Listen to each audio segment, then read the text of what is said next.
कसं वाटलं हा कार्यक्रम जो गगनी महाराजांचा आहे? अतिशय सुंदर हा कार्यक्रम आहे. अतिशय हा सुंदर कार्यक्रम आहे. याच्यामध्ये जे महाराज आहेत ते अतिशय उत्कृष्ट आहेत. त्यांच्यामध्ये तुमच्या ज्ञानामध्ये पण प्रगती होईल. आयुष्यातले 2 जरी शब्द तुम्ही त्यांचे ग्रहण केले तरी तुमची उत्तर प्रगती होईल, याच्यात तीळ मात्र शंका नाही. माझं नाव सुनीता पिसाळ.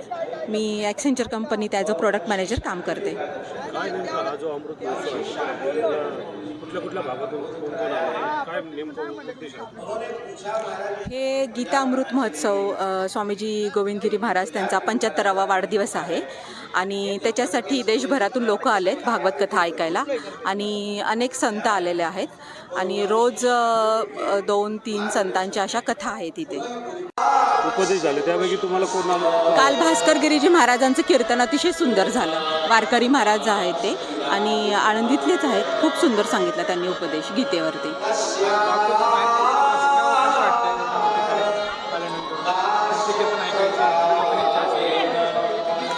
संत श्री आशारामजी बापूजी लवकरच बाहेर येतील. त्यांच्यावरती अन्याय झालेला आहे. खरं तर ते निर्दोष असूनही गेली 11 वर्षांपेक्षा जास्त जोधपूर जेलमध्ये बंद आहेत. हे अतिशय चुकीचं आहे. एकदाही त्यांना पेरोल मिळालेली नाही. पण हिंदू राष्ट्र संकल्पना असताना सध्या राम मंदिराचा एवढा मोठा प्रमाण उत्सव असताना आणि सर्वीकडे हिंदूचं हे असताना बापूजी बाहेर येत नाही अवघडमध्ये.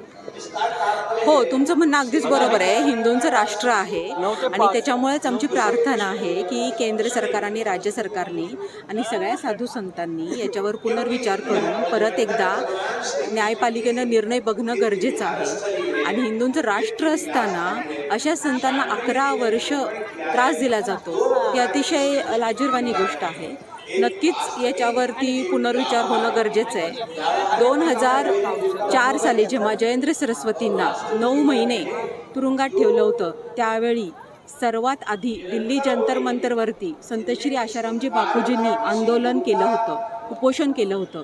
त्यावेळी अनेक संतवृंद त्यांना जॉईन झाले आणि आत्ता अशी अपेक्षा आहे या साधू संतांनी मिळून बापूजींना बाहेर आणावं, आंदोलन करावं, उपोषण करावं. कारण हिंदू संत जे सनातन संस्कृतीचा प्रचार प्रसार करतात त्यांनी एकत्र आलं पाहिजे आणि त्यांनी आवाज उठवला पाहिजे आणि न्यायालयात जो निर्णय दिला आहे त्याच्यातल्या पण त्रुटी काढून त्यांना व्यवस्थित न्याय दिला पाहिजे. जैसे ना वैलेंटाइंस डे वगैरह, Father's Day, Mother's Day, actually western culture में ऐसा है कि भाई वहाँ पे वो लोग मम्मी पापा के साथ रहते नहीं है बिल्कुल भी. उन लोग को उनसे कोई लगाव नहीं है. वो एक दिन मनाते इसलिए ताकि वो अपने मम्मी पापा से मिले, भाई से मिले, बहन से मिले. अपने यहाँ तो हर एक दिन मातृ दिवस होना चाहिए, पितृ दिवस होना चाहिए. तो ये सब दिनों में के चक्कर में पड़ के लोग पूरे बर्बाद हो रहे हैं. हिंदू राष्ट्र के बारे में क्या लगता है? हिंदू राष्ट्र तो बनना ही चाहिए. क्योंकि सनातन धर्म सबसे बड़ा धर्म है, सबसे साइंटिफिक धर्म है. और अभी मैं आपको एक एग्जांपल देता हूँ. जितना अगर आप अर्थ से मून और अर्थ से सन तक का जो डिस्टेंस और उसका रेडियस है उसका रेशो मेजर करोगे तो अप्रॉक्सीमेटली 108 आएगा. और 108 की तो अपन माला जप करते हैं. मतलब जो कुछ भी पूरा साइंटिफिक है.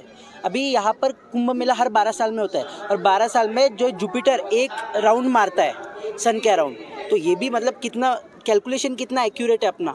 अपन महाकुंभ मनाते हैं. हर 3 साल में कुंभ रहता है, फिर चौथे साल में महाकुंभ होता, मतलब 12 साल में महाकुंभ होता है. और महाकुंभ क्यों मनाया जाता है? क्योंकि गुरु जो ग्रह है वो एक पूरा चक्कर काट रहा है सूरज के अराउंड. इतना साइंटिफिक होने के बावजूद अगर हिंदू राष्ट्र, मतलब हिंदुओं को वो पावर, वो स्थान नहीं मिलेगा इतना ज्ञान होने के बाद, तो क्या फ़ायदा. इसलिए हिंदू राष्ट्र होना ज़रूरी है. अलग अलग कौम के लोग, ये सब मज़हब है, सब पंथ है. धर्म एक भी नहीं है. धर्म सिर्फ सनातन है, बाकी सब पंथ है. और अपना देश पंथ निरपेक्ष है, धर्म निरपेक्ष नहीं है. रिलीजन, सेक्युलरिज्म इज रिलीजन के बीच में डिस्क्रिमिनेशन नहीं होता. पर सनातन धर्म, हिंदू एक धर्म है. धर्म का अर्थ क्या है? हिंदू, अब देखिए बाकी जितने भी पंथ है वो क्या बोलते हैं कि तुम मुसलमान बनो, तुम क्रिश्चियन बनो, तुम ये बनो, तुम बोलो. सनातन धर्म बोलते पहले तुम इंसान बन के दिखाओ, फिर बाद में काम करो बाकी के. फिर देखो कि तुम माता हो, तुम पिता हो, तुम पुत्र हो. ये सब तो वस्त्र है अपने, ये शरीर वस्त्र है. ये जो हम लोगों ने एक टैग पहन रखा है कि मैं भाई हूँ किसी का, मैं किसी का पिता हूँ, किसी का बेटा हूँ, ये सब एक कपड़ा है. वो कपड़ा अगले जन्म में बदल जाएगा. आपका हो सकता है जेंडर चेंज हो जाए, या फिर हो सकता है आपके कर्मों की वजह से आप पिछले योनियों में चले जाओ। तो ये कपड़ा है, और जो अपने को मिला उसका अपने को मान सम्मान करना ज़रूरी है। That's it.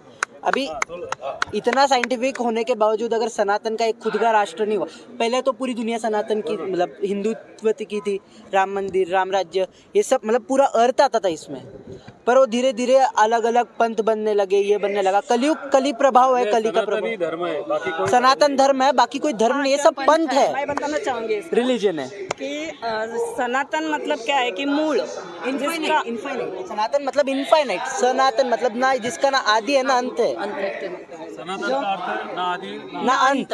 ये अनंत पैरेलल यूनिवर्स से जितने भी यूनिवर्सेस है, अरे मल्टीवर्स का जिक्र आज के डेट में अपन करते हैं। इसका पहले भागवतम में कितनी जगहों पे इसका वर्णन किया गया है, जहाँ पे एक बार ब्रह्मा जी आए, मतलब ब्रह्मा जी कृष्ण भगवान से मिलने आए थे, तो उन्होंने बोला कि द्वारपाल को बोला जाओ कृष्ण भगवान को बोलो कि ब्रह्मा जी आए हैं। अब ब्रह्मा द्वारपाल गया अंदर, तो कृष्ण भगवान अब समझ गए थे, एक्चुअली ब्रह्मा जी को घमंड था अपने ऊपर कि मैं ब्रह्मा हूँ, क्रिएटर हूँ यूनिवर्स का। तो हुआ क्या, कृष्ण भगवान को समझ गया कि ये सीन है, तो उन्होंने बोला द्वारपाल को पूछने के लिए बोला उन्होंने कि कौन से ब्रह्मा जी। अब ब्रह्मा जी कंफ्यूज, कौन से ब्रह्मा जी, एक तो ब्रह्मा है। तो ब्रह्मा जी चले गए कृष्ण भगवान के पास। तो हुआ क्या, जैसे ही वो गए तो कृष्ण भगवान ने बोला, उन्होंने पूछा कि ब्रह्मा तो मैं अकेला हूँ, मैंने इस यूनिवर्स को बनाया। तो उन्होंने बोला एक काम कीजिए, आप अपने नेत्र बंद कीजिए, और जब मैं बोलूँ खोल लेना। 1 सेकंड के बाद नेत्र खोलने के लिए बोला। अनंत ब्रह्मांड के ब्रह्मा जी थे, जिसमें से कईयों के लाखों सिर थे, कई के हजार थे, कई का एक ही सिर था। भगवान ने बोला तुम सिर्फ चतुर्मुखी ब्रह्मा और इस यूनिवर्स की क्रिएटर हो, तुमसे ज़्यादा पावरफुल क्रिएटर होंगे वो 1 लाख वाले मुख वाले ब्रह्मा जी।